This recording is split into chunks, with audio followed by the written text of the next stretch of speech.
শুভ সন্ধ্যা প্রত্যেককে।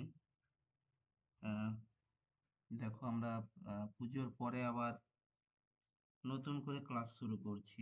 পুজোর আগে মোটামুটি এসএসসি হয়ে গেছে। আপার প্রাইমারি খুব সম্ভবত 2026-এর মার্চ নাগাদ হবার একটা সম্ভাবনা প্রবল। তারপর দেখা যাক কখন কি হয়।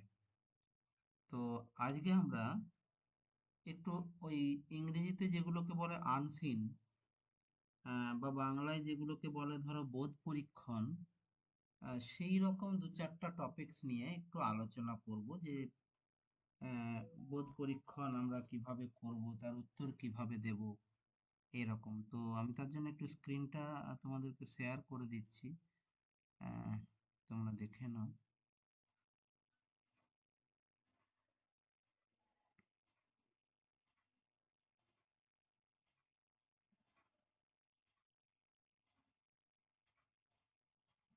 দেখো, মনে হয় যেন স্ক্রিনটা তোমাদের কাছে শো করছে।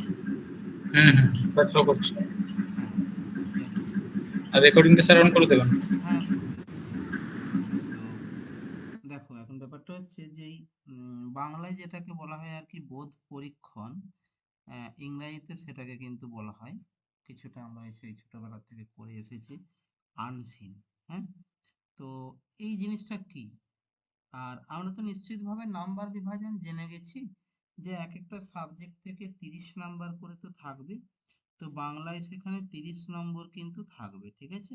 তো বাংলায় এই যে 30 নম্বর থাকবে, এর মধ্যে কিন্তু দুটো পার্ট থাকবে। একটা হচ্ছে পেডাগজিক্যাল পার্ট থাকবে, যেখান থেকে কিন্তু 15 নাম্বার থাকবে। আর একটা হচ্ছে এই বোধ পরীক্ষণ থাকবে, যেখান থেকে কিন্তু 15 নাম্বার থাকবে। বোঝা গেল? এবার এই যে বোধ পরীক্ষণ, এই বোধ পরীক্ষণ কিন্তু আবার দুটো থাকবে। ধরে নাও, একটা হয়তো গদ্য থাকবে, একটা হয়তো পদ্য থাকবে, বা হতে পারে একটা নাটক থাকবে, একটা পদ্য থাকবে। এরকম যে কোনো, সেটা নাটক, গদ্য, পদ্য, উপন্যাসের অংশ, যে কোনো কিছু হতে পারে। সেরকম দুটো থাকবে। তো দুটোতে নম্বর কিভাবে থাকবে? হয়তো দেখা গেল একটাতে 8 নাম্বার দেবে, একটাতে হয়তো আমি ধরে নিচ্ছি 7 নাম্বার দেবে। এরকম ভাবে কিন্তু নাম্বার বিভাজন থাকবে। তার মানে এটা বুঝতে পারছো যে আমাদের কাছে এই বোধ পরীক্ষণটা কিন্তু পুরো বাংলা সাবজেক্টের অর্ধেকটা জায়গা জুড়ে আছে, অর্ধেকটা জায়গা জুড়ে। তার মানে বোধ পরীক্ষণ কটা থাকবে? দুটো। অর্থাৎ আনসিন প্যাসেজ থাকবে কিন্তু দুটো, বারবার বলছি। একটা যদি গদ্য থাকে, মনে রাখবে আর একটা পদ্য বা নাটক বা কোনো কিছু যাই হোক থাকবে। ঠিক আছে, দুটো দু রকমের থাকবে, এটুকু মাথায় রেখো। কোনো একটা ঐতিহাসিক উপন্যাসের অংশ বিশেষ থাকতে পারে, কোনো সামাজিক উপন্যাসের অংশ বিশেষ থাকতে পারে, গল্প থাকতে পারে, নাটক থাকতে পারে, প্রবন্ধ থাকতে পারে, কবিতা থাকতে পারে, প্রহসন থাকতে পারে, যে কোনো কিছু থাকতে পারে। মোট কথা দুটো। সেই দুটোর মধ্যে নম্বর বিভাজন হচ্ছে 8+7 এরকম হতে পারে, বা 9+6ও হতে পারে। এটা নির্দিষ্ট কোনো কিছু নেই যে এটা কত থাকবে, কিন্তু দুটো থাকবে, এবং দুটোতে আশা করা যায় 8-7ই থাকবে, যে সমান সমান ভাগে ভাগ করবে। এবার হয়তো কখনো কখনো দেখা যায় যে একটার থেকে একটু বড় অংশ দিল, সেটার থেকে হয়তো 9টা প্রশ্ন দিল, আর একটা হয়তো খুব ছোট অংশ দিল, সেখান থেকে হয়তো 6টা প্রশ্ন দিল। এরকমও হতে পারে। তার মানে 15 নাম্বার প্যাডাগজিক্যালের পার্টটা ছেড়ে দিলে বাকি 30-এর মধ্যে 15 নম্বর কিন্তু এই বোধ পরীক্ষণ। এবং এই বোধ পরীক্ষণ থাকবে কিন্তু, আবারও বলছি, দুটো। এটুকু মাথায় রাখবে। সুতরাং তার জন্য আমাদেরকে কিন্তু ভালো করে প্রিপারেশন নিতে হবে। আচ্ছা, এটা একটা দিক গেল। এবার হচ্ছে ধরে নাও যে গদ্য বা পদ্যটা আমাকে দিল, সেখান থেকে কি ধরনের প্রশ্ন থাকতে পারে। দেখো, এইটুকু বলতে পারি যে এই জায়গা থেকে অন্তত আর প্যাডাগজিক্যাল অংশ থাকবে না, প্যাডাগজিক্যাল প্রশ্ন এখান থেকে পাবে না, বারবার বলছি। ঠিক আছে। তাহলে এখান থেকে কিরকম প্রশ্ন পাবে না, এই টপিকসটা থেকেই কিন্তু প্রশ্নটা দেবে। হ্যাঁ, এবার প্রশ্ন বলতে কি, এই টপিকসের কোনো অংশ তুলে প্রশ্ন দিতে পারে, বা এখান থেকে কোনো ব্যাকরণগত প্রশ্ন কিন্তু দিতে পারে। এই যে আমরা এতদিন ধরে, ধরে নাও সন্ধি পড়ে এলাম, তার আগে আমরা কারক পড়ে এসেছি, তার আগে আমরা সমাস পড়ে এসেছি, তার আগে আমরা পদ পরিবর্তন পড়ে এসেছি, বাক্য পড়ে এসেছি, বাচ্য পরিবর্তন পড়ে এসেছি, বা আমরা ধ্বনি পড়ে এসেছি, শব্দ ভান্ডার পড়ে এসেছি। আমরা এরকম অনেক চ্যাপ্টার কিন্তু পড়ে এসেছি। যারা এখানে আপার প্রাইমারি আছো তাদের হয়তো মনে হচ্ছে আমরা তো স্যার এত ব্যাকরণ পড়িনি। দেখবে মনে হয় যেন স্যার তোমাদেরকে সেই ব্যাকরণের ভিডিও দিয়েছে বা পরবর্তীকালে দেবেন, বা আমি পরবর্তীকালে আবার সময় পেলে নিশ্চিতভাবে ক্লাস নেব, সেটার জন্য চিন্তা নেই। মোট কথা এই যে এত ব্যাকরণের পাঠ, সেই ব্যাকরণগত প্রশ্ন বেশিরভাগ থাকবে, এটুকু মাথায় রাখবে। কারণ 15 নম্বরের মধ্যে ধরতে পারো যে 8 নম্বর বা 7 নম্বর বা আরো বেশি তোমার কিন্তু ব্যাকরণের প্রশ্ন থাকবে। আর বাদ বাকিটা কিরকম, না এর মধ্যে থেকেই কোনো লাইন তুলে প্রশ্ন দিতে পারে। খুব সহজ প্রশ্ন থাকতেই পারে, মনে হতেই পারে এত সহজ প্রশ্ন দিয়েছে, সুতরাং আমরা না পারার কি আছে, এটা মনে হতে পারে। এরকমও সহজ প্রশ্ন কিছু থাকবে। আবার কিছু কিছু হয়তো একটু জটিল প্রশ্ন থাকতে পারে, হয়তো রূপক ধর্মী কোনো কিছু দিয়ে দিল, তখন হয়তো তার অন্তর্নিহিত একটা অর্থ থাকতে পারে, ভিতরের অর্থ হয়তো একটা থাকতে পারে। যেমন আমাদেরকে সেই ছোটবেলায় ছিল দেখবে, ভাব সম্প্রসারণ করো, বা ঠিক ভাব সম্প্রসারণ অপোজিটটা ভাবার্থ লেখো, সারসংক্ষেপ লেখো। তো এইগুলোকে লিখতে গেলে যেরকম আমাদেরকে কি করতে হতো বলতো, তাদের অর্থটা কিন্তু স্পষ্টভাবে জানতে হতো। এমনকি কোনো জিনিসের যদি দ্বৈত অর্থ আছে, মানে দুটো অর্থ, অর্থাৎ যেগুলোকে আমরা রূপক বলি, সেটা রূপক গল্প হতে পারে, রূপক নাটক হতে পারে, ঠিক আছে? তো সেই ধরনের যদি হয় তাহলে কিন্তু তার দুটো অর্থকে বুঝে আমাদেরকে সেই মতো উত্তর কিন্তু করতে হবে। হ্যাঁ মানছি আমি 4টে করে অপশন থাকবে, তবে অপশন গুলো হয়তো কখনো কখনো এমন হয়ে যাবে দেখবে যে দুটো অপশনের মধ্যে কিন্তু কনফিউশন চলে আসতে পারে। আরেকটা সব থেকে বড় ব্যাপার, অনেক সময় হয় কি আমরা একবার মাত্র পড়ে ফট করে কোনো উত্তর করতে যাই, এবং তার ফলে কি হয়, হয়তো আমরা 4টে অপশনকে না দেখেই একটা অপশন দেখে মনে হলো হ্যাঁ এটাই তো উত্তর, করেও দিলাম। কিন্তু পরে হয়তো দেখা গেল যে না, আরো নিয়ারেস্ট কোনো উত্তর ছিল যেটা হয়তো আমার হতো সঠিক উত্তর, সেটাকে আমি করে আসিনি। সুতরাং আবারও বলছি যে বোধ পরীক্ষণ একদিক থেকে খুব সোজা, তোমার সামনেই টপিকস দেওয়া আছে, সেখান থেকেই তোমাকে উত্তরটা খুঁজে নিয়ে করতে হবে, ব্যাকরণগত অংশটা বাদ দিয়ে। বাকি যে প্রশ্নগুলো থাকবে সেগুলো সেখান থেকেই উত্তর নিয়ে তোমাকে করতে হবে, সুতরাং এদিক থেকে খুব সোজা। কিন্তু আবার আরেক দিক থেকে যেটা বললাম, যে ওই হয়তো খুব তাড়াহুড়ো করতে গিয়ে বা খুব সোজা ভেবে নিয়ে অনেক সময় কি হয়, খুব জানা জিনিস, খুব কমন জিনিস, বা যেটা হয়তো আর একটু ভালো করে দেখলে বুঝতে পারতে যে এটা হতো না অন্যটা হতো, এরকম চিন্তা ভাবনাগুলো কিন্তু সেই মুহূর্তে কাজ না করার ফলে আমরা অনেক সময় ভুল করে ফেলি। সুতরাং এই বোধ পরীক্ষণ অংশটাতে কিন্তু মনে রাখবে এটা একটা পরীক্ষা, তোমার বোধটার পরীক্ষা হচ্ছে, তোমার বুদ্ধি কতটা আছে, জ্ঞান বুদ্ধি এইসবের পরীক্ষা কিন্তু এখানে হবে, ঠিক আছে? তো এখন সেই রকমই আমরা কিন্তু আজকে 4টে টপিকস করব, 3-4টে টপিকস, সেগুলো নিয়ে আলোচনা করব, তার মাঝে কি পাই দেখি, কি রকম ধরনের প্রশ্ন আসতে পারে দেখি। তবে আজকে প্রথম দিন যেহেতু একটু সোজা সোজা টপিকসই দিয়েছি এবং খুব কমন টপিকস দিয়েছি, যেগুলো মোটামুটি তোমরা বহুবার কোথাও না কোথাও পড়েছো, কোথাও না কোথাও করেছো, বা কোনো ক্লাসেও হয়তো পাঠ্য আছে। হ্যাঁ এরকম হতেই পারে তুমি হয়তো তোমার কমন জিনিসই পেয়ে গেলে, এটাও না হবার কিছু নেই। আবার হতে পারে এত পৃথিবীতে সাহিত্য আছে, সেখানে কোথা থেকে কি নেবে এটা বলাও খুব মুশকিল, কাজে আনকমন পড়াও যে অসম্ভব তা কিন্তু নয়, ঠিক আছে? চলো আমরা প্রথমে একটা কবিতা নিয়েছি, আমাদের প্রথম কাজ, আমি আবার বলছি, কবিতা দিক বা গদ্য দিক, প্রথমে আমরা সেটাকে খুব ভালো করে পড়ব, জিনিসটাকে পড়ে আমরা তার অর্থটাকে আগে বোঝার চেষ্টা করব, তারপরে প্রশ্ন উত্তরে যাব। আমরা অনেক সময় কি করি, হয়তো প্রশ্ন উত্তরগুলোকে আগে পড়ে নিই, তারপর আমরা খোঁজার চেষ্টা করি এর উত্তরটা কোথায় আছে, দেখি চট করে গোটাটাই খুঁজে বেড়ালাম। এতে আমাদের সময়ও বেশি যাবে, এতে কি হবে, গোটাটার অর্থটা উদ্ধার হবে না। ধরো আমি এখানে যে কোনো একটা প্রশ্ন আমি নিয়ে নিলাম, যে পাথর ভেঙে পথ তৈরি করে কারা, চাষারা, শ্রমিকরা, পাথর শ্রমিকরা, নাকি ব্যবসায়ীরা? আচ্ছা চলো এবার ধরো এরকম করে আমি যদি এখন খুঁজতে যাই, যে এখানে তাই তো পাথর ভাঙার অপশন কোথায় আছে, প্রথম থেকে প্রতিটি লাইন দেখে দেখে দেখে দেখে যাচ্ছি, দেখে দেখে এইখানে গিয়ে আমি এই লাইনটা পেলাম, এই যে পাথর ভাঙার অপশন কিন্তু এখানে একটা রয়েছে। আবার আমাকে দেখতে হবে যে আর কোথাও আছে কিনা, তো দেখছি না আর কোথাও নেই, তাহলে এইখান থেকে আমাকে কিন্তু উত্তরটা এরপর নিতে হবে। এরপর কি হয়, অনেক সময় পাথর ভেঙে কাটছে যেথায় পথ, একটু ভালো করে লক্ষ্য করো, যদি বলি পাথর ভেঙে কাটছে যেথায় পথ, এই লাইনটার মধ্যে কিন্তু আমার প্রশ্নটার কোনো উত্তর নেই, তাহলে স্বাভাবিকভাবেই আমার যদি গোটা কবিতাটা পড়া থাকতো, তাহলে হয়তো আমি এক বাক্যে কিন্তু উত্তরটা দিতে পারতাম। কিন্তু ওই যে এরপর ওইটুকু খুঁজে বের করতে গেছি এবং আমি ভাবছি আমি উত্তরটা এখান থেকেই পেয়ে যাব, তাহলে কি হচ্ছে, আমার সময়টা বৃথায় অপচয় হচ্ছে এবং আমি কিন্তু কোনো উত্তর করে উঠতে পারছি না, তাই না? তাহলে আমাকে কি করতে হচ্ছে, আবার সেই দেখো পুরো কবিতাটা পড়তে হবে, তবে যে আমি উত্তরটি কিন্তু করতে পারবো, তাই না? চলো দেখি তাহলে আমরা উত্তর করার চেষ্টা করি। তার আগে অবশ্যই কবিতাটা একটু পড়ে নিই, কেমন?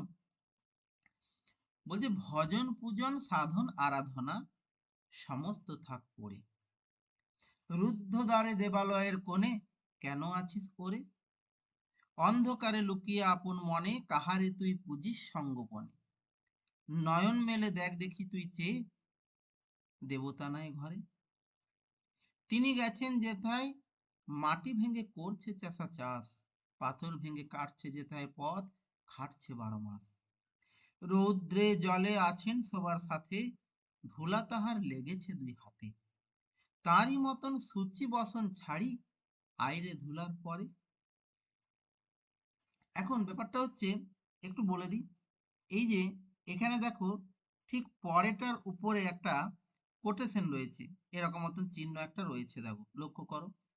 এই কমা চিহ্নটা আসলে কি, এটাকে বাংলায় বলে ঊর্ধ্বকমা, হ্যাঁ, আর ইংরেজিতে এটাকে বলে অ্যাপোস্ট্রফি। তো ইংরেজিতে যেমন অ্যাপোস্ট্রফি দেয়া হয়, তার কারণ তার পরে কোনো অক্ষর থাকলে সেই অক্ষরটাকে না দিয়ে হয়তো অনেক সময় অ্যাপোস্ট্রফি দিয়ে বুঝিয়ে দেওয়া হয়। তো এইখানেও এই পরে শব্দটা আসলে কিন্তু পরে শব্দ নয়, এখানে আসল যে শব্দটা সেটা হচ্ছে কি না উপরে, কথাটা হচ্ছে কি উপরে, হস্য পর রয়েকার। কিন্তু এখানে লেখক ছন্দ মেলাবার জন্যে বা নানা কারণে কি করেছেন, উনি পরে লিখেছেন, তার মানে এই হস্যটা উনি কিন্তু দেননি, ওই জন্যে তিনি এই ঊর্ধ্ব কমাটি ব্যবহার করেছেন বা অ্যাপোস্ট্রফিটি ব্যবহার করেছেন। বুঝতে পারা গেল এটি তাহলে কখন কোন ক্ষেত্রে ব্যবহৃত হয়। এরকম কোনো সামনে একটা মানে অক্ষর হয়তো ছিল, সেই অক্ষরটাকে তিনি লিখলেন না, তার পরিবর্তে তিনি পরে লিখলেন, কিন্তু অ্যাপোস্ট্রফি দেওয়ার অর্থ কিন্তু পরে বলতে সময়ের পরে বোঝাবে না, পরে বলতে কিন্তু এই উপরেটাকেই বোঝাবে। ঠিক আছে, আচ্ছা বেশ, তাহলে আশা করি বোঝাতে পেরেছি ঊর্ধ্বকমা কি বা এখানে কেন এটার প্রয়োগ করেছেন লেখক বা কবি। ঠিক আছে, আচ্ছা এই কবিতাটা যে আমরা পড়লাম, দেখো হতে পারে যে অনেকেই হয়তো এই কবিতাটা একবার পড়েই তার মানেটা উদ্ধার করতে পারলে, আবার এমনও হতে পারে অনেকে একবার পড়ে কবিতাটার মানে উদ্ধার করতে পারলে না। এবারে কি করবে, স্বাভাবিকভাবেই মানে উদ্ধার করতে না পেরেছো, সময় যাচ্ছে, তোমার মনে হবে যে তাহলে আমি উত্তরগুলো এরপর করি, কিন্তু মানে যতক্ষণ না বুঝতে পারছো, তুমি যদি উত্তর করতেও যাও, একটা কথা মনে রাখবে, সে উত্তর কিন্তু ভুল হবার সম্ভাবনা প্রবল।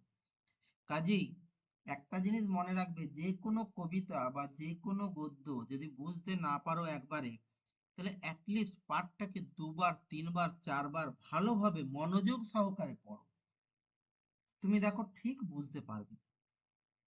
আমরা যখন নতুন কোনো জায়গা যাই, যদি খুব গলি গলির মধ্যে দিয়ে যেতে হয়, দেখবে প্রথমেই এত গলি এসে পরে মনে হয় যে আর তো আমি যেতে পারবো না কোনোদিন, কারণ এত গলি মনে রাখাই সম্ভব নয়। কিন্তু ওই রকম গলিতেও তুমি যদি পরপর 3 দিন 4 দিন 5 দিন আস্তে আস্তে যেতে থাকো, একটা সময় দেখবে ওই গলিগুলো কিন্তু তোমার মুখস্থ হয়ে গেছে, তখন কিন্তু তুমি গল্প করতে করতেও সুন্দর ওই এত গলি পার হয়েই নির্দিষ্ট গন্তব্যে পৌঁছাচ্ছ। ঠিক সেরকম একবারে যদি বুঝতে না পারো, তাহলে 2বার পড়ো 3বার পড়ো 4বার পড়ো, দেখো লাইনগুলো কিন্তু তোমার পরিচিত হবে, অর্থটাও কিছুটা আস্তে আস্তে ক্লিয়ার হয়ে আসবে। এখন আমরা যদি এখানের অর্থটা ধরি, বলছে যে ভজন পূজন সাধন আরাধনা সমস্ত থাক পড়ে, অর্থাৎ এই যে আমরা কি করি, ঈশ্বরকে কেন্দ্র করে, আমরা ঈশ্বরকে কেন্দ্র করে পুজো করি, আমরা ঈশ্বরকে কেন্দ্র করে সাধনা বা ভজনা, ঠিক আছে, বা আরাধনা, এইসব আমরা করে থাকি, তাই তো? বলছে, রুদ্ধদ্বারে দেবালয়ের কোণে কেন আছিস ওরে, এইটা একদম স্বাভাবিক ঘটনা, আমি আর এত প্রতিটা লাইন তুলে আলাদা আলাদা করে ব্যাখ্যা দিচ্ছি না। আমি শুধু পুরো সামগ্রিক অর্থটা বলে দিচ্ছি, তারপর যদি তোমাদের কোথাও অসুবিধা হয়, যেহেতু এটা গুগল মিট, সুতরাং তোমরা যে কোনো সময় বলতে পারো যে স্যার আমার এখানটা একটু অসুবিধা আছে, আমি নিশ্চিতভাবে সেটা বুঝিয়ে দেবো, কেমন? তো এখন বিষয়টা হচ্ছে এখানে যেটা লেখক বলতে চাইছেন বা কবি বলতে চাইছেন, যে দেখো, ভগবানকে যদি তুমি সত্যি পুজো করতে চাও বা ভগবানের আরাধনা করতে চাও, তাহলে এটা আহ, কে বলেছে যে তুমি মন্দিরের মধ্যেই শুধুমাত্র ভগবানকে পাবে? রুদ্ধদ্বারে দেবালয়ের কোণে পড়ে থেকেই শুধু ভগবানকে পাওয়া যাবে, এই ধারণাটা কিন্তু আমাদের ভুল। আসলে আমরা অন্ধকার জগতে বাস করছি। ঠিক আছে, বলছে ওই যে বলছে না, অন্ধকারে লুকিয়ে আপন মনে কাহারে তুই পুজিস সঙ্গোপনে।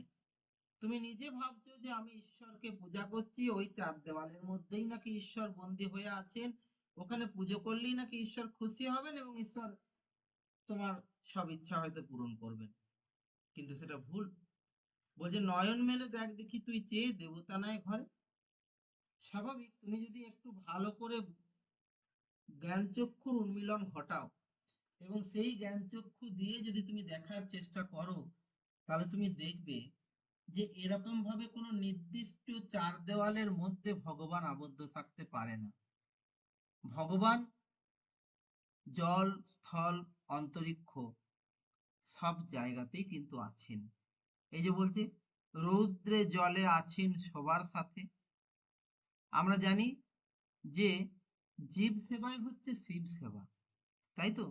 তো সুতরাং ওই ঈশ্বরের আরাধনা করব বলে শুধুমাত্র ঈশ্বরকেই খুঁজে বেড়াবো, যদি তাই খুঁজে বেড়ায়, প্রতিটা মানুষের মধ্যেই কিন্তু ঈশ্বর বাস করছে। কোন মানুষগুলোর মধ্যে? না, যে চাষা মাঠে খেটে চাষ করছে, মাটি ভেঙে চাষ করছে, যে শ্রমিক পাথর ভেঙে পথ তৈরি করছে। তাহলে এই সমস্ত চাষা থেকে শুরু করে, শ্রমিক থেকে শুরু করে, যারা সারাটা বছর উদয়াস্ত পরিশ্রম করে মাথার ঘাম পায়ে ফেলে হয়তো একটার পর একটা পরিষেবা দিয়ে যাচ্ছে, সেই মানুষগুলোর মধ্যেই হয়তো আছে কিন্তু ভগবান, আছে দেবতা।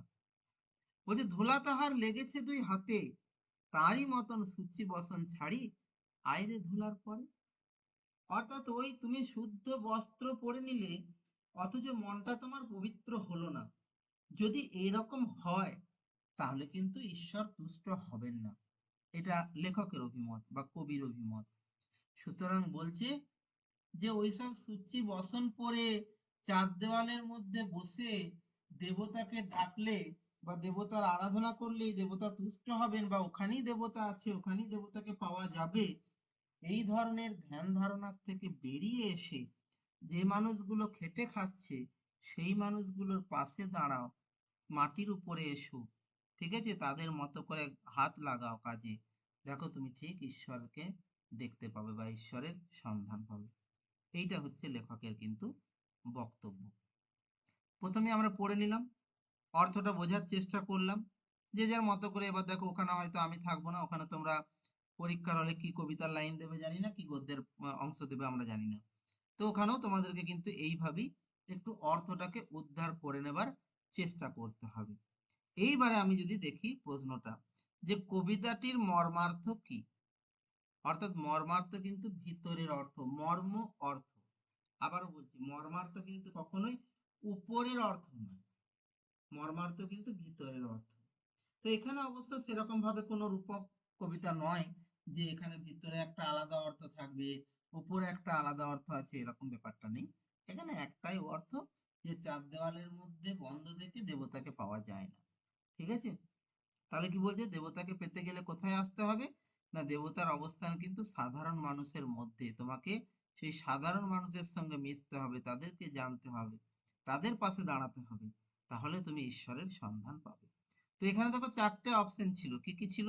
একটা হচ্ছে দেবতার অবস্থান সাধারণ মানুষের মধ্যেই, একটা ছিল দেবতার অবস্থান মন্দিরে। দেখো প্রথমেই আমরা একে কোনগুলো হবে না দেখে নিই। এটা কোনোভাবেই হবে না। কেন হবে না? কারণ লেখক প্রথমেই বলছেন যে দেখো, রুদ্ধদ্বারে দেবালয়ের কোণে কেন আছিস ওরে। তার মানে এইখানে কিন্তু দেবতা থাকে না রুদ্ধদ্বারে দেবালয়ের মধ্যে। কারণ দেখো তার পরের দুটো লাইনে সেই বিষয়টাকে পরিষ্কার করে দিয়েছে। কি বলেছে? অন্ধকারে লুকিয়ে আপন মনে কাহারে তুই পুজিস সংগোপনে, মানে ওই চার দেওয়ালের মধ্যে তুমি বৃথায় পুজো করছো। তুমি কাকে পুজো করছো? কারণ ওখানে দেবতা নেই। তার মানে দেবতার অবস্থান আমরা যদি বলি চার দেওয়ালে আবদ্ধ ওই মন্দিরের মধ্যে, তাহলে এটা পুরোপুরি ভুল। আচ্ছা চলো, দেবতাকে পেতে হলে বলছে পুরোহিতের মাধ্যমেই পেতে হবে না, এরকম তো কোনো কিছু বলাই নেই, পুরোহিতের কোনো প্রসঙ্গই এখানে আসেনি, তাহলে এই উত্তরটাও সঠিক নেই। আচ্ছা বলছে দেবতা ঘরে নেই মন্দিরে নেই, ভালো মানা গেল দেবতা ঘরে নেই মন্দিরে নেই, কিন্তু কোথায় আছে সেটাও দেখো এখানে কিন্তু বলা নেই। তার মানে যদিও বা আমি বলতে পারতাম যে হ্যাঁ চার দেওয়ালের মধ্যে নেই, সেটা ঘর হোক বা মন্দির হোক, কিন্তু এখানে কোথায় আছে সেই উত্তরটাও কিন্তু নেই। তার মানে এখানে একমাত্র সঠিক উত্তর হচ্ছে কিন্তু এই কয়েকটা, অর্থাৎ দেবতার অবস্থান কিন্তু ওই মানুষের মধ্যেই, তাই না? চলো এরপর বলছে কি সূচি বসন বলতে কি বোঝানো হচ্ছে। কোথায় আছে সূচি বসন? দেখো একদম লাস্টের দিকে দেখো, তাঁরই মতন সূচি বসন ছাড়ি আইরে ধুলার পরে। তাহলে যে মানুষগুলো সারা দিন খাটছে সেই মানুষগুলো তো আর শুভ্র বস্ত্র পরিধান করে মাঠে কাজে যাচ্ছে না। সেই মানুষগুলো যদি মাঠে কাজেও যাচ্ছে শুভ্র বস্ত্র পরিধান করে, কিন্তু তা সারাদিন কাজের পরে তাদের আর সেই বস্ত্র কোনোভাবেই ওরকম শুভ্র শ্বেত শুভ্র থাকবে না, এটা সম্ভব নয়। তাহলে তারা যেরকম ধুলো কাদার সঙ্গে মিশছে, ঠিক সেরকম ভাবে তাদের মতোই ধুলোর উপরে এসে মাটিতে নামতে হবে, তাই না? মাটির মানুষ হতে হবে, তবেই তুমি ঈশ্বরের সান্নিধ্য পাবে।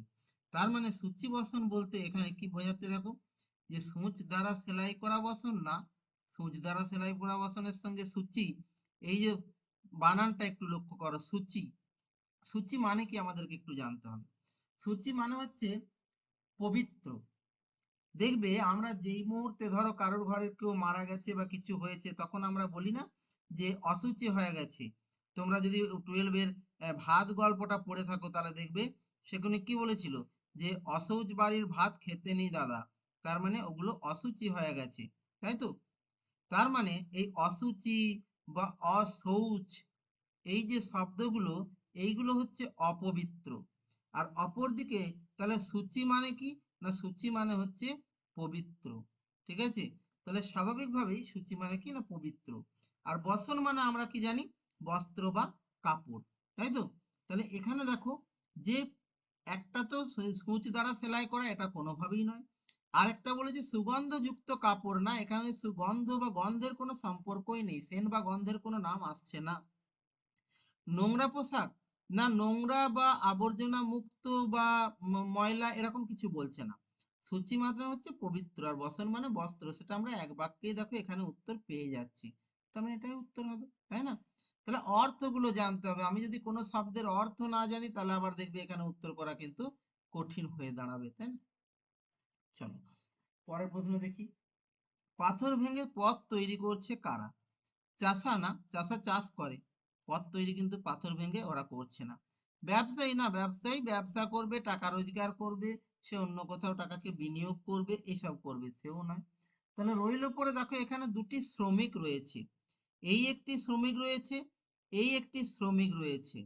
আচ্ছা একটু ভালো করে এরপর বলো তো যে এই দুটো শ্রমিকের মধ্যে কোনটা হতে পারে। বলেছে পাথর ভেঙে পথ তৈরি করে। আচ্ছা আমি ধরেও নিলাম যে এখানে পাথর ভেঙে পথ তৈরি করে, পাথর শব্দটা রয়েছে, তাই এখানে পাথর শ্রমিক দিয়েছে। আচ্ছা এই পাথর শ্রমিক মানে তো এমনটাও হতে পারে যে কঠোর শ্রমিককে বলা হচ্ছে, যে খুব কঠোর হৃদয়ের দিক থেকে। প্রথম কথা হচ্ছে এইভাবে শ্রমিকের কোনো ভাগ হয় না। আবারও বলছি শ্রমিকের এভাবে কোনো নাম হয় না, যে যে পাথর ভাঙছে সে পাথর শ্রমিক, যে মাটি ভাঙছে সে মাটি শ্রমিক, এরকম ধরনের কি কোনো নাম দেখেছো? এরকম ধরনের কিন্তু কোনো নাম হয় না, এটা মাথায় রাখবে, ঠিক আছে, প্রথম কথা। আর দুই হচ্ছে এই পাথর শব্দটা কিন্তু কঠিন অর্থেও ব্যবহৃত হতে পারে। যদি কঠিন অর্থে ব্যবহৃত হয় তাহলে সেক্ষেত্রে হৃদয়হীন শ্রমিককেও কিন্তু বোঝাতে পারে। কাজেই পাথর শ্রমিক কিন্তু কোনোভাবেই নয়। কি কোনটা হবে তাহলে? এখানে কিন্তু হবে শ্রমিক। এবার বোঝাতে পেরেছি? দেখো একই অপশন প্রায় দুটো। এখন স্বাভাবিক বুদ্ধিতে বা একটু আমরা যদি তাড়াহুড়ো করে করতে যাই, আমাদের কি মনে হবে যে পাথর শব্দটা যেহেতু মেনশন রয়েছে, তাই হয়তো এই পাথর শ্রমিকটাই শ্রমিকের থেকেও বেশি পরিমাণে সঠিক বা বেশি কাছাকাছি যাচ্ছে, কিন্তু আসলে তা নয়। পাথর শ্রমিক বলে এরকম কোনো শব্দ নেই। ঠিক আছে, বেশ। রৌদ্রে জলে আছেন, এটা আশা করি আর বলতে হবে না। আমরা এতক্ষণ ধরে পড়ে একটা জিনিস বুঝেছি যে রৌদ্রে জলে কার থাকার কথা বলছে, এখানে কার অস্তিত্বের কথা বলছে। পুরো কবিতাটা যখন পড়েছি আমাদের কাছে একটা জিনিস পরিষ্কার হয়ে গেছে যে এখানে কিন্তু ঈশ্বরের অস্তিত্বের কথা বলছে বা ভগবানের অস্তিত্বের কথা বলছে, তাই না? এই যে রৌদ্রে জলে আছেন সবার সাথে, চলো দেখি সবার সাথে কে আছেন। সবার সাথে যিনি আছেন তিনি হচ্ছেন কিন্তু দেবতা। দেবতা ওই নির্দিষ্টভাবে শুধু চার দেওয়ালের মধ্যে আবদ্ধ নেই, প্রতিটি মানুষের মধ্যে দেবতা বর্তমান, তাই না? আচ্ছা, দেখো এরকম সাধারণ প্রশ্ন কিছু আসতে পারে লাইন তুলে, আবারও বলছি এরকম সাধারণ প্রশ্ন কিছু অবশ্যই আসতে পারে লাইন তুলে। তাহলে এই ধরনের প্রশ্নের উত্তর কিন্তু আমাদেরকে দিতে হতে পারে। আর কি ধরনের প্রশ্ন আসতে পারে, আবারও বলছি ব্যাকরণগত প্রশ্ন আসতে পারে। ঠিক আছে, ব্যাকরণগত প্রশ্ন দেখো এরপরে, এই যে দেবালয় পদটি তৈরি হয় যে যে পদ নিয়ে, মানে এক কথায় সন্ধি, সন্ধিবদ্ধ পদরা দেওয়া আছে, আমাদেরকে সন্ধি বিচ্ছেদ করতে বলেছে। এখন এই দেবালয়, দেখো এখানে যদি আমাদের জানা থাকে, যেহেতু এটা খুবই সোজা আমাদের জানা, হ্যাঁ, তাহলে আমরা জানি যে এখানে দুটো শব্দ পাচ্ছি, একটি হচ্ছে দেব, যেহেতু দেবতা কেন্দ্রিক, আর একটি হচ্ছে আলয়, আলয় মানে হচ্ছে গৃহ। ঠিক আছে, অতএব দেব যুক্ত আলয় সমান হচ্ছে দেবতার গৃহ, এটা আমরা জানি, এটা আমরা করে দিতে পারছি। তাছাড়া আমরা সন্ধির শর্ত অনুযায়ী জেনে জেনে এসেছি যে অযুক্ত আ সমান কি হয়, আ হয়, কিন্তু ভালো করে লক্ষ্য করো। তাহলে দেব অর্থাৎ বয়ের শেষে কি আছে, অ আছে, আর এখানের প্রথমে কি হচ্ছে দেখো আ, তাহলে অ যোগ আ মানে কি হয়ে যাবে, বয়ের শেষে আকার হয়ে যাবে, আর এই দিকের আটা উঠে যাবে। এই শর্ত কিন্তু আমরা সন্ধির নিয়মে, স্বরসন্ধির নিয়মে প্রথমেই করে এসেছি, দেখবে প্রথম শর্তগুলো যে ছিল অযুক্ত অ সমান আ, অযুক্ত আ সমান আ, দেখবে প্রথম শর্তের মধ্যেই কিন্তু ছিল, তাই না? তো সুতরাং এটা আমাদের কাছে খুব সহজ, যেখানে দেবযুক্ত আলয় সমান দেবালয় হবে, আর বাকিগুলো কিন্তু হওয়া কোনোভাবেই সম্ভব নয়।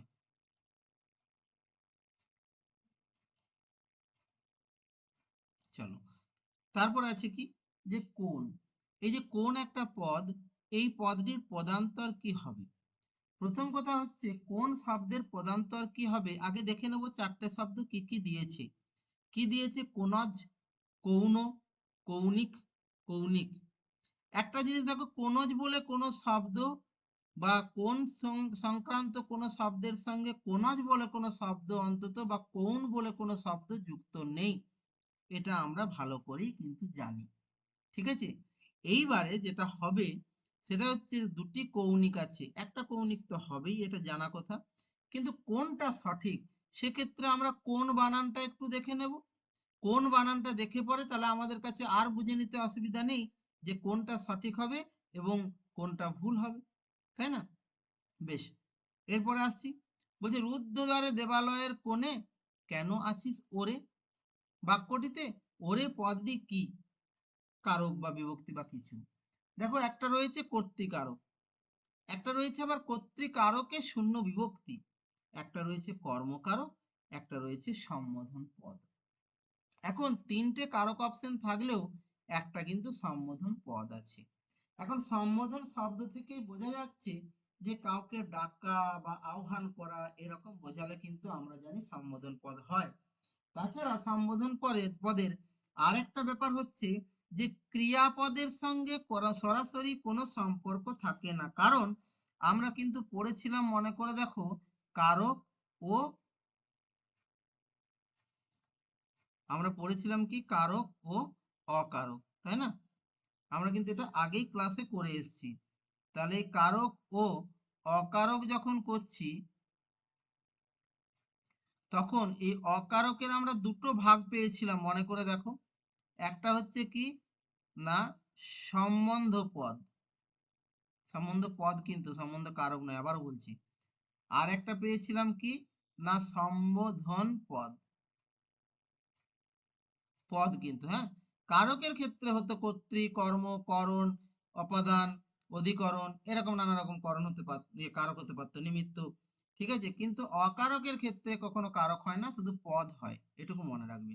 তাহলে সম্বোধন পদ যখন আমরা দেখেছি, ঠিক আছে, তো সম্বোধন পদ আমরা দেখতে গিয়ে কি দেখেছি, যে যখন কাউকে ডাকা বা কাউকে আহ্বান করা এরকম অর্থে কোনো কিছু হয়, তখন কি হয় না, সেটা হয় তোমার সম্বোধন পদ। তাহলে দেখো এখানে লক্ষ্য করো এরপর, যে রুদ্ধদ্বারে দেবালয়ের কোণে কেন আছিস ওরে, এই যে ওরে, যেমন দেখবে আরো একটা কবিতার লাইন আছে আমার মনে পড়ছে, ওরে আজ তোরা যাস নে ঘরের বাহিরে। এই যে ওরে মানেটা কি, কাউকে একটা ডাকা, ডেকে পরে বলা, ওরে বুঝতে পারছিস না, এই যে ওরে বলে, এটা বলার কারণটা কি, এটা বলে ডাকা, কাউকে ডাকা, আহ্বান করা। তার মানে এখানে এক বাক্যে এই ওরেটা কিন্তু কি হবে, সম্বোধন পদ হবে। এই বাকিগুলো কিন্তু কোনোভাবেই নয়, এটুকু মনে রাখতে হবে, ঠিক আছে। বেশ, তাহলে এটাও হলো। চলো তারপর একটা দেখি কি আছে।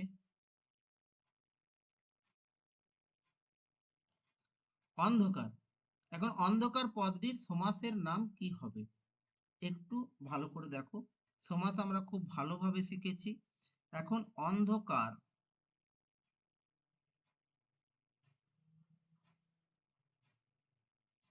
অন্ধকার, এটা আমাদেরকে কি করতে হবে, সমাস করতে হবে।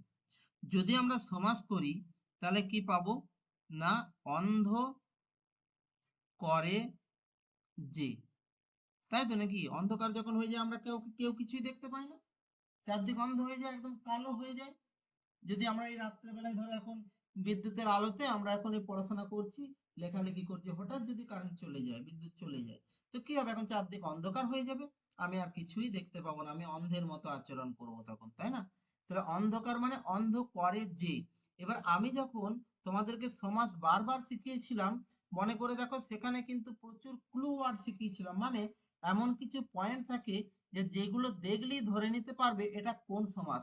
তাহলে সেক্ষেত্রে এই যে শেষে যদি যে থাকে, তাহলে কি সমাস হয় বলেছিলাম বলো তো, এখানে কি এমন কেউ আছে যে আমার সমাসের ক্লাস আগে করেছো, তাহলে একটু বলো, যে শেষে যদি যে থাকে তাহলে কি সমাস হয়।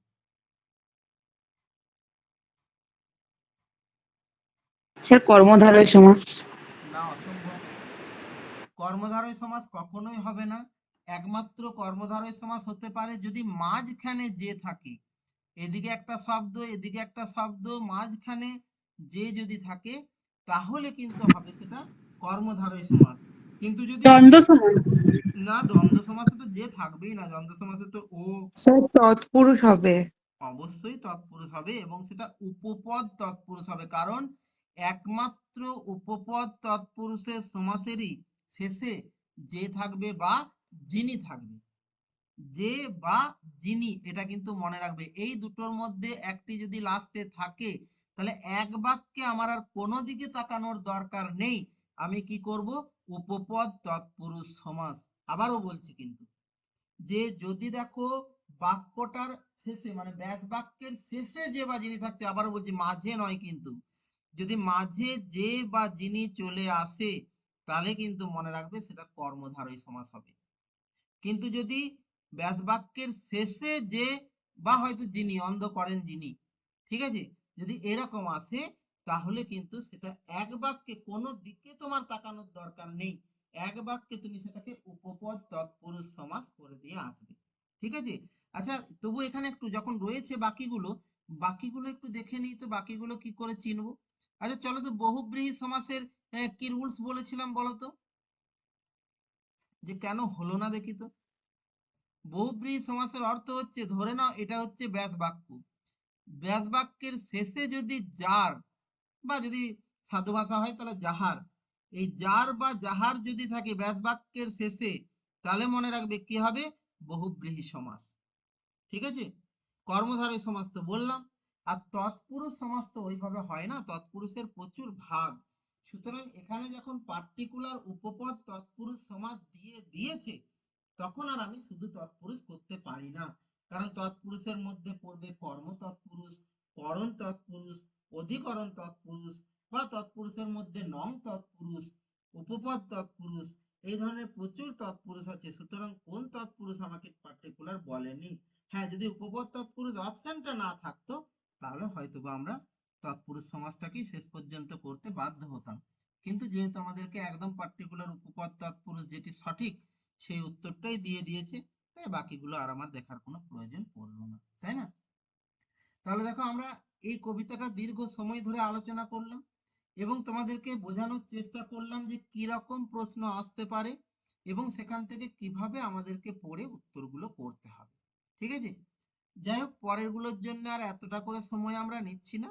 আমরা আচ্ছা, তোমরা কি এই গদ্যটা পড়ে রেখেছো? স্যার মনে হয় তোমাদেরকে পাঠিয়েছিলেন একটু আগে। যদি তোমরা গদ্যটা পড়ে থাকো তাহলে আমাকে বলো, তাহলে আর আমার পড়ার প্রয়োজন নেই। আর যদি এখনো তোমাদের পড়া না হয়ে থাকে তাহলে আমি পড়ে পড়ে তার থেকে উত্তর করার চেষ্টা করব। স্যার পড়েছি। পড়েছো? তাহলে আমি একদম ডাইরেক্ট প্রশ্নে চলে যাই, কেমন? আশা করি প্রত্যেকেই পড়েছো কিছু সময় আগে যেহেতু পেয়েছো। তাহলে আমরা প্রশ্নে যাই। নিয়ম কিন্তু আমি আবারও বলছি, আমার উচিত পুরোটাকে এই মুহূর্তে পড়া এবং পুরোটাকে পড়ে ভালো করে তার ভাববস্তু এবং সারাংশ এই দুটোকে জানা, মানে বিষয়বস্তু এই দুটোকে জানা, এই দুটোকে জেনে পর উত্তর করা। কিন্তু যেহেতু আমাদের সময়াভাব, তাই আমি আর এতটা যে বড় বিষয়বস্তুটা এতটা পড়ছি না। তোমাদের যেহেতু পড়া আছে তাই আমি ধরে নিলাম আমারও পড়া আছে, সেইভাবে আমরা এরপর আস্তে আস্তে উত্তরের দিকে বা প্রশ্ন উত্তরের দিকে অগ্রসর হই। এখন একটা গল্প তোমাদের সামনে দিয়ে দিয়েছি। যদি কমন গল্প দেয়, হতে পারে ইচ্ছা করে নামটা জানতে চাইতে পারে যে এই গল্পটির নাম কি বা এই গল্পটি কার লেখা, খুব কমন গল্প হলে। আর যদি এমন কোনো গল্প হয় যেটা হয়তো খুব একটা কমন নয় বা যেটা হয়তো লেখক ঠিক নেই, মানে নীতি গল্প যেগুলো অনেক সময় সেগুলো তো লেখক ঠিকঠাক জানা যায় না কে, তো সেরকম যদি কিছু থাকে তখন হয়তো লেখকের নাম বা ওই অংশটার নাম আর জানতে চায় না, তখন সেখান থেকে অন্য রকমের প্রশ্ন করে। যেমন ধরো, এই যে গল্পটির উপযুক্ত নাম কি হবে, তারপর এখানে চারটে অপশন দিয়েছি: কাক ও কোকিল, পুরুষ ও স্ত্রী কোকিল, কালো কোকিল, নাকি শুধু কোকিল। দেখো চারটে অপশন। এখন কেন এরকম দিল? দেখো এখানে কিন্তু তুমি পড়তে পড়তে অবশ্যই কোকিলের প্রসঙ্গ পাচ্ছ, অবশ্যই এখানে পড়তে পড়তে তুমি কিন্তু কাকের প্রসঙ্গ পাচ্ছ, এখানে পড়তে পড়তে তুমি কিন্তু পুরুষ কোকিলের প্রসঙ্গ পাচ্ছ, স্ত্রী কোকিলের প্রসঙ্গও পাচ্ছ। আবার এইখানে পড়তে পড়তে তুমি কিন্তু বাদামি বর্ণের কোকিলের যেমন সন্ধান পাচ্ছ, ঠিক সেরকম কালো বর্ণের কোকিলেরও কিন্তু সন্ধান পাচ্ছ। তাহলে এখানে যতগুলি নামকরণের সঙ্গে শব্দ দিয়েছে, একটু ভালো করে যদি লক্ষ্য করি, এখানে প্রতিটি শব্দই আছে এবং প্রতিটি শব্দই প্রাসঙ্গিক। কোনো শব্দটাই কিন্তু অপ্রাসঙ্গিক নয় যে এখানে বাদ দিলেও চলতো। তাহলে এরপরেও যদি আমাকে নির্ধারণ করতে দেয় যে এর মধ্যে কোন নামকরণটা অ্যাকচুয়ালি সঠিক, তাহলে কি বলবো বলো তো? এখানে তোমাকে যদি নামকরণ করতে দেয়, তুমি এখানে কোন নামকরণটাকে সঠিক বলবে এবং কোন দিক থেকেই বা সেটা সঠিক, আমাকে বলো তো একটু দেখি কেউ, যার যা মনে কাক ও কোকিল ও কোকিল। দ্বিতীয় জন যে বলছে তার কথাটা আসছে না, একটু ডিস্টার্ব হচ্ছে। প্রথম জন যেটা বললে আমি শুনতে পেয়েছি কাক ও কোকিল। আচ্ছা বেশ, তোমার উত্তরটা আমি নিলাম। কেন হবে কি হবে না আমি একটু পরে বলে দিচ্ছি, দেখে নি আর কেউ কিছু বলছে কিনা। স্যার কোকিল হবে, কোকিল। কোকিল হবে, বেশ। আর কেউ কিছু বলবে কি? আর তো দুটি স্যার অপশন আছে। কোকিল স্যার। আচ্ছা বেশ, মানে দেখা যাচ্ছে তার মানে যে কাক ও কোকিল কিংবা কোকিল, তোমাদের বেশিরভাগ জনের উত্তর কিন্তু এই দুটোর মধ্যে আসছে। পুরুষ ও স্ত্রী কোকিল সেভাবে আসছে না, আর কালো কোকিল আসছে না। বেশ, আমি ওই দুটোকে না হয় বাদ দিয়ে দিলাম, যেহেতু বেশিরভাগ জনের ওতে ইচ্ছা নেই, ওটাকে বাদ দিয়ে দিলাম। এবারে বাদ দিলাম কেন, শুধু কি তোমাদের কথাই বাদ দিলাম না, ব্যাপারটা হচ্ছে এই এত বড় গল্পটা জুড়ে যখন তোমরা গল্পটা পড়েছো, সেখানে নিশ্চিতভাবে একটা জিনিস আগে আমাকে বলো তো, যে এখানে কাকে নিয়ে কথাটা বলা হচ্ছে, মূল কে? আচ্ছা ধরো, কোকিল। আমি আমি একটা ছোট্ট কথা বলি। আমরা বাঙালি, আমরা হিন্দু, আমরা এই কদিন আগে দুর্গাপুজো করেছি। এখন এই দুর্গা ঠাকুর কি একা এসেছিল? নিশ্চিতভাবে না। দুর্গা ঠাকুরের সঙ্গে লক্ষ্মী এসেছিল, কার্তিক এসেছিল, সরস্বতী এসেছিল, গণেশ এসেছিল। আচ্ছা, তবু আমরা পুজোটা কিন্তু বলছি দুর্গা পুজো, কিন্তু পুজো তো 5 জনেরই হয়, এবং তার সঙ্গে মহিষাসুরও এসেছিল কিন্তু, ভালো করে বোঝো। তাহলে একটা জিনিস দেখো, যে আমরা নামকরণটা তাকে কেন্দ্র করে করছি যে বেশিরভাগ জায়গাটা জুড়ে আছে এবং যাকে কেন্দ্র করে বাকিদের আগমন হয়েছে। এটা কিন্তু মাথায় রাখবে যে নামকরণ করতে গেলে কিন্তু অনেকগুলো দিক দেখা হয়। সুতরাং তোমাকে যখন নামকরণের ভার দিয়েছে তখন তোমাকে অ্যাট ফার্স্ট দেখতে হবে, ওই যে বললাম দুর্গাপুজোর মতো, যে আসছে 5 জনায় বা 4 জনায়, কিন্তু নাম হচ্ছে শুধুমাত্র দুর্গা ঠাকুরের। এরকম কেন হলো? তার কারণ হচ্ছে তুমি যদি পুরো মণ্ডপটা দেখো তাহলে দেখবে শুধু আমাদের দুর্গা মাতা যতটা জায়গা নেয় বাকি ঠাকুরগুলো কিন্তু অতটা জায়গা নেয় না, এবং এখানে দুর্গা মাই কিন্তু প্রধান হিসেবে বিরাজ করে, বাকিরা কিন্তু সেক্ষেত্রে অপ্রধান হিসেবে বিরাজ করে, তাই না? তাহলে এখানেও আমরা যখন সমগ্র গল্পটা পড়েছি একটু ভালো করে লক্ষ্য করলে দেখবে পুরো গল্পটা কোকিলকে কেন্দ্র করে। এবার কোকিলকে হয়তো কখনো তুলনা করতে গিয়ে কাককে এনেছে, কোকিলের রঙের সঙ্গে তুলনা করতে গিয়ে হয়তো অন্য কোনো পুরুষ কোকিল বা স্ত্রী কোকিলকে এনেছে। তার মানে একটা জিনিস ভালো করে বোঝো, আমার কিন্তু মেন টার্গেট কোকিল, আমার কিন্তু মেন বলার উদ্দেশ্য কাকও নয়, আমার মেন বলার উদ্দেশ্য পুরুষ বা স্ত্রী কোকিলও কিন্তু নয়, আমার বলার উদ্দেশ্য কোকিলকে নিয়ে। হ্যাঁ, এবার সেই কোকিলকে আমি চেনাবো কি করে, বোঝাবো কি করে, তার জন্য আমি হয়তো বাইরের 2-4টে উদাহরণ নিয়ে এসেছি। তার মানে উদাহরণ বা গৌণ জিনিসগুলো কখনো কিন্তু মুখ্য জিনিসের জায়গা নিতে পারে না, এইটুকু মাথায় রাখতে হবে।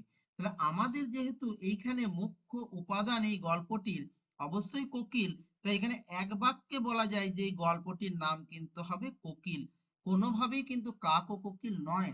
কারণ কাক শুধুমাত্র দেখো রংটার তুলনা করার জন্য এসছে কোকিলের, বাদ বাকি আর কোথাও কাকের প্রসঙ্গ কিন্তু সেভাবে নেই, তাই না? শুধুমাত্র একটি জায়গায়, তাও তুলনার প্রয়োজনে তাকে আনা হয়েছে। বোঝা গেল তাহলে? বেশ, এটা একটা গেল। এখন বলছে কোকিলের সঙ্গে কাকের সাদৃশ্য কোথায়? যেহেতু তোমাদের পড়া আছে নিশ্চিতভাবে এটা এইখানেই পেয়ে যাবে। ঠিক আছে, কোকিলের সাথে কাকের সাদৃশ্য কোথায়? এই যে তুমি অবশ্যই বলবে যে এটি রং ও আকার কাকের মতো। তার মানে আমরা বুঝতে পারছি ওখানে যে অপশনগুলি রয়েছে তার মধ্যে থেকে এই রং উত্তরটি সঠিক। তার মানে কোকিল আর কাকের সাদৃশ্য রঙে, তাই না? আচ্ছা, কোকিলের ডাক শুনতে পাওয়া যায় কখন? সেটাও দেখো, তোমরা যদি ভালো করে গল্পটা পড়ো, প্রথমেই আছে দেখো মৌসুমী বায়ু আরম্ভ হওয়ার আগে কোকিলের ডাক শোনা যায়। এগুলো লাইন তুলে প্রশ্ন, আমি বললাম যে একদিক থেকে খুব সোজা, কিন্তু কিছু কিছু ক্ষেত্রে, সব ক্ষেত্রে নয়, তাই না? তাহলে স্বাভাবিকভাবেই দেখো মৌসুমী বায়ু যখন আরম্ভ হচ্ছে তার আগে কিন্তু কোকিলের ডাক শোনা যাচ্ছে। আচ্ছা, কাক ও কোকিলের মিল কিসে? দেখো একটু আগেই কিন্তু একই প্রশ্ন একটু ঘুরিয়ে দিয়েছিল, এখানে শুধু রঙে। এবার ওই প্রশ্নটা ভেবে তুমি যদি এখানে প্রথম অপশনটা দেখে রঙে করে দাও তাহলে কিন্তু এটি আসলে ভুল। কেননা যদি লাইনটা দেখো ভালো করে, কি বলেছিল? রং ও আকারে ছিল। এবার এখানে যেহেতু আমার রং অপশন ছিল, আকার ছিল না, তাই আমি রঙে করেছিলাম। কিন্তু এখানে দ্বিতীয় অপশনটা সঠিক হবে কি না, রং ও আকারে কাক আর কোকিলের মধ্যে কিন্তু মিল আছে, তাই না? আচ্ছা, কোকিলকে লাজুক পাখি বলার কারণ কি? আস্তে গান গাই বলে, উঁচুতে ওঠে না বলে, কম ডাকে বলে, নাকি নিজেকে লুকিয়ে রাখে বলে? অবশ্যই নিজেকে লুকিয়ে রাখে। এই যে দেখো লক্ষ্য করো, এটি একটি লাজুক পাখি। কেন বলছে? যে শুধুমাত্র যে সময় তুমি দেখবে যখন কোকিলটি এক গাছ থেকে অন্য গাছে উড়ে বেড়াবে, তার মানে এই সময়টুকু ছাড়া তুমি কিন্তু আর দেখতে পাও না। দেখবে কোকিল ডাকছে শুনতে পাচ্ছ, কিন্তু কোন গাছ থেকে ডাকছে শুনতে পাচ্ছ না। শুধুমাত্র দেখবে যেই উড়ে গেল তুমি দেখতে পেলে কোকিলটা উড়ে গেল, তাই না?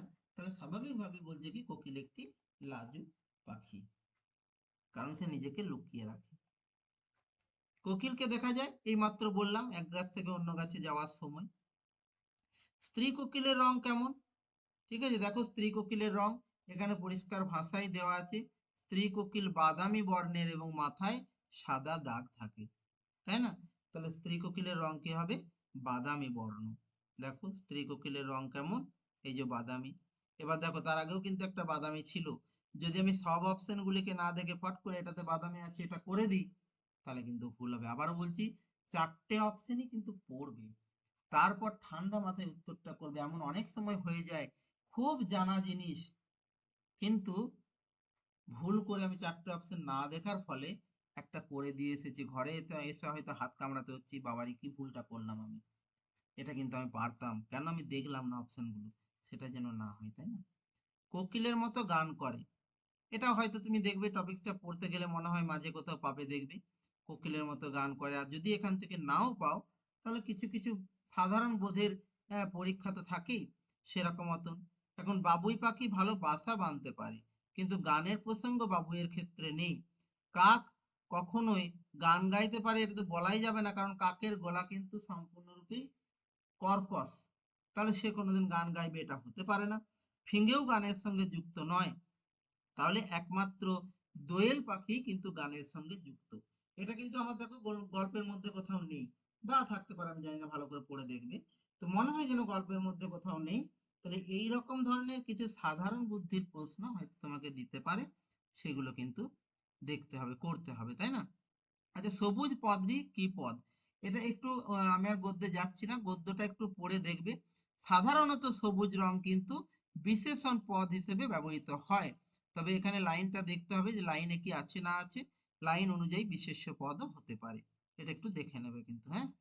আচ্ছা, অন্য গাছে উড়ে বেড়াবে বাক্যটিতে ক্রিয়ার প্রকার হবে, কি প্রকার হবে?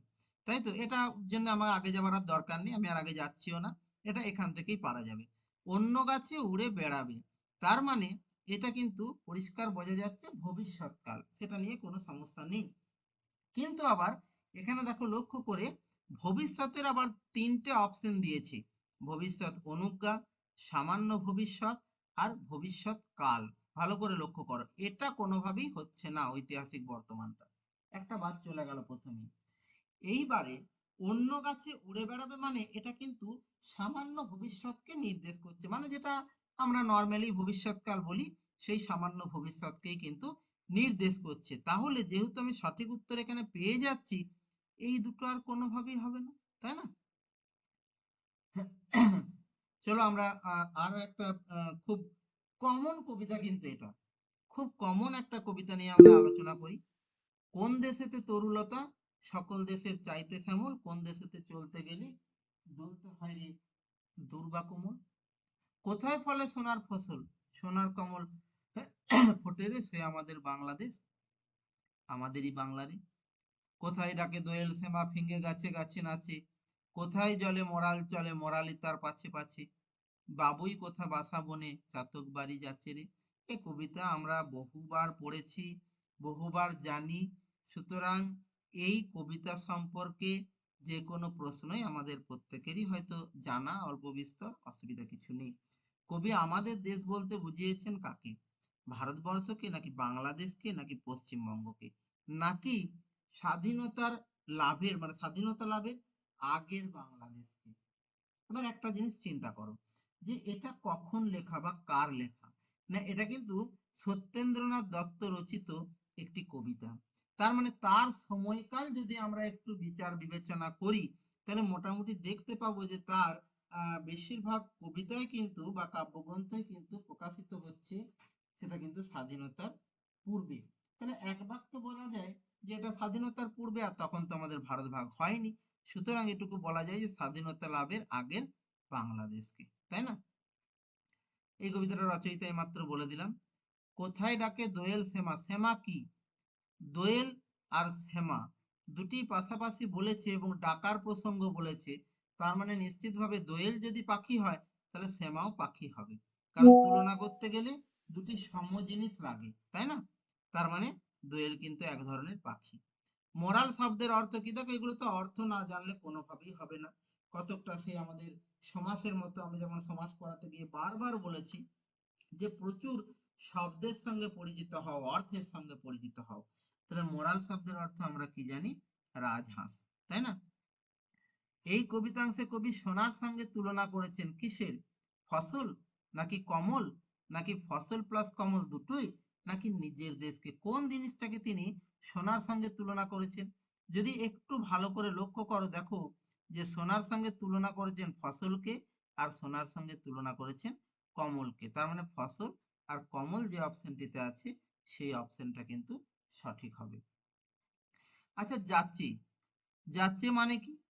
যাচে মানে মাগে, যাচে মানে চেয়ে নেয়, ঠিক আছে? তো সেই জিনিসটাকে বলে যাচা। এখানে যাচে মানে কি যাচাই করে? না, খুঁটিয়ে দেখা নয়। যাচে মানে কি যাতায়াত করে? না, যাতায়াত করাও নয়। যাচে মানে কি যাত্রা করে? না, যাত্রা বা অভিনয়ের সঙ্গে কোনো সম্পর্কিত নয়। তাহলে একটি পড়ে রইলো যার অর্থ আর যাচ্ছে এই শব্দটির অর্থ কিন্তু একই, সেটাই কিন্তু সঠিক উত্তর হবে, ঠিক আছে?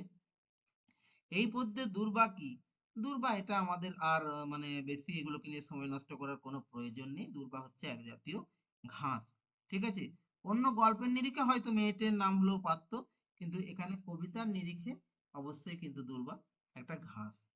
আচ্ছা, মোরালি শব্দটি কি স্ত্রীলিঙ্গ, উভয়লিঙ্গ, নাকি পুংলিঙ্গ, নাকি কোনো লিঙ্গের অন্তর্গতই নয়? একটা জিনিস হয়তো অন্য শব্দ দিলে তবু আমাদেরকে ভাবতে হতো, কিন্তু এই মোরালি শব্দটা আর আমাদেরকে ভাবতে হবে না। তার কারণ একটু আগেই দেখো একটা মরাল বলেও কিন্তু শব্দ পেয়েছিলাম, লক্ষ্য করো। তাহলে মরাল শব্দ যদি থাকে তাহলে অবশ্যই মোরালের স্ত্রীলিঙ্গ হচ্ছে মোরালি, তাহলে উত্তর হচ্ছে স্ত্রীলিঙ্গ। এই কবিতাটাতে পাখির সংখ্যা কটি আছে? সম্ভবত একবার দেখে নেবে, 6টি পাখি আছে, নিজেরা একবার গুনে নেবে এগুলো, কেমন? আচ্ছা চলো, তার পরের এটাতে যাই। এই গদ্যটাও কি তোমাদের পড়া হয়েছে? এই যে 1906 সালে, তখন শীতকাল, যদি তোমাদের পড়া হয়ে গিয়ে থাকে তাহলে আর আমি এত বড়টা পড়ছি না। একদম সরাসরি আমরা প্রশ্ন উত্তর পর্বে চলে যাচ্ছি, কেমন? দেখো তো কি বলছে, যে উদ্ধৃত অনুচ্ছেদে কোন সময়ের কথা বলা হয়েছে? দেখো যদি গদ্যটা পড়ে থাকো একদম প্রথমেই দেখো সময়কালটা উল্লেখ করে দিয়েছে, 1906 খ্রিস্টাব্দের তখন শীতকাল, তাহলে সোজা উত্তর 1906 খ্রিস্টাব্দ। সারা দেশ তখন কিসের প্রতীক্ষায় বসে আছে? দেখি, সারা দেশ কিসের প্রতীক্ষায় বসে আছে? সারা দেশটা যেন নূতনের প্রতীক্ষায় বসিয়া আছে। দেখো সারা দেশটা নূতনের প্রতীক্ষায় বসে আছে, তাই না?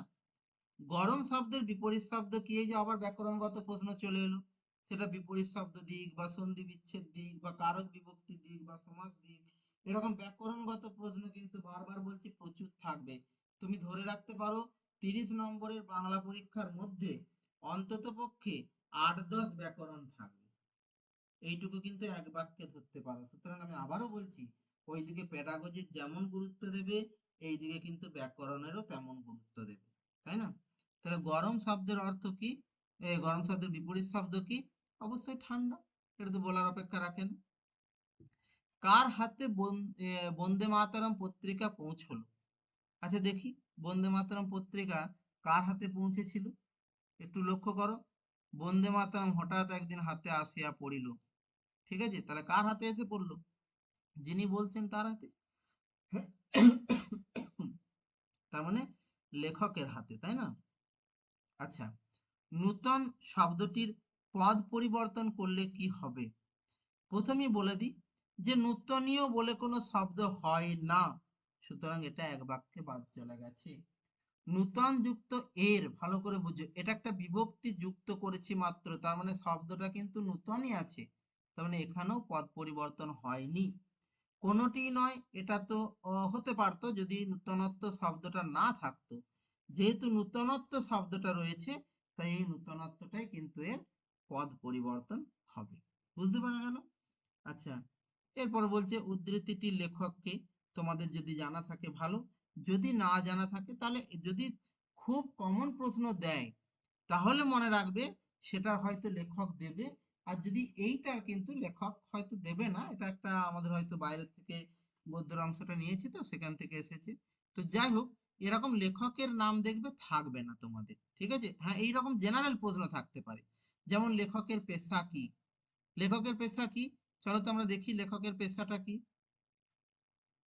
একটু যদি দেখি তাহলে দেখতে পাবো মাস্টারি। দেখো এই যে রয়েছে না, আমি তখন সবেমাত্র সাধুগিরির খোলস ছাড়িয়া জোর করিয়া মাস্টারিতে মনটা বসাইতেছি এমন সময়, তাহলে মাস্টারি, ঠিক আছে? এই ধরনের প্রশ্ন কিন্তু থাকতে পারে। কে পুরাতন কংগ্রেসি দল ভেঙে নূতন দল ভেঙে পড়েছিলেন, দল থেকে ভেঙে পড়েছিলেন? আচ্ছা দেখি কে, এই যে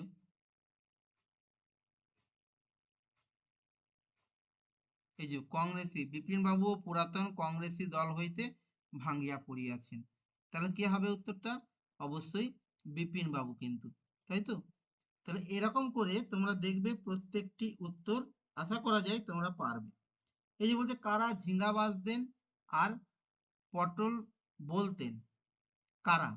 সেকালের নেতারা, সেকালের ইংরেজরা, সেকালের রাজারা, নাকি সেকালের মাস্টাররা? কারা বলতেন? দেখি কোথায় আছে এরকম লাইনটা। এই যে সেকালের নেতারা ভাজিতেন ঝিঙ্গা আর বলিতেন পটল। স্বাভাবিক, আমরা জানি বেশিরভাগ নেতাদেরই হয়তো কথার আর কাজের মধ্যে ঠিক থাকে না বলে লেখক এই ধরনের একটা মন্তব্য করেছেন। তাহলে এখানে সেকালের নেতারাটা ঠিক হবে, তাই না? আর কি বলছি, উই ওয়ান্ট অ্যাবসলিউট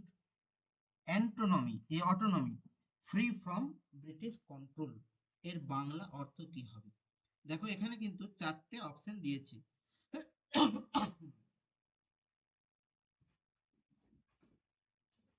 এখানে চারটে অপশন দিয়েছে। কি কি আছে দেখো, বলছে একটা হচ্ছে আমরা স্বাধীনতা চাই। এখন আরেকটা কথা বলে দিই, যে আমরা কিন্তু জানি অর্থ কিন্তু দু রকমের হয়। একটা কি না, একটা হচ্ছে আক্ষরিক অর্থ, আর একটা হচ্ছে যেটা কিন্তু আক্ষরিক অর্থ নয়, যেটা হচ্ছে ভাবার্থ। মানে একদম অক্ষরে অক্ষরে যে ইংরেজির সঙ্গে বাংলা মিলে যাবে এরকম কিন্তু নয়। এখানে কিন্তু কোথাও আক্ষরিক অনুবাদের কথা দেখো বলেনি। এখানে শুধুমাত্র বাংলা অর্থটা জানতে চেয়েছে যে এর বাংলা অর্থ কি হতে পারে। ঠিক আছে, তো দেখো এর বাংলা অর্থ কি হতে পারে। বলছে আমরা স্বাধীনতা চাই, নিশ্চিতভাবে we want absolute autonomy free from British control. এটার অর্থ কখনোই শুধুমাত্র আমরা স্বাধীনতা চাই এটা হতে পারে না, তাই না? তাহলে কি হবে?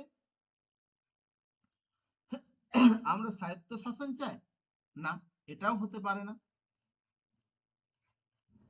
আমরা ইংরেজ অধীনতা মুক্ত হতে চাই, নাকি আমরা ইংরেজ অধীনতা মুক্ত পূর্ণ স্বরাজ বা স্বায়ত্ত শাসন চাই। অটোনমি মানে আমরা স্বায়ত্ত শাসন বা পূর্ণ স্বরাজ চাই। তার মানে এই তিনটে অপশন কিন্তু মনে রাখবে সঠিক নয়, বাকি এই চতুর্থ উত্তরটি সঠিক। ঠিক আছে, তাহলে এই ধরনের প্রশ্ন কিন্তু পড়তে পারে।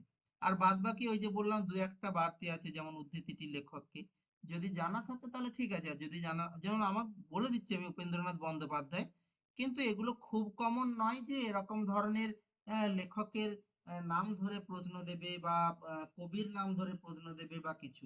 হ্যাঁ, তা বলে যেমন তার আগের গুলো, এগুলো কিন্তু খুব কমন।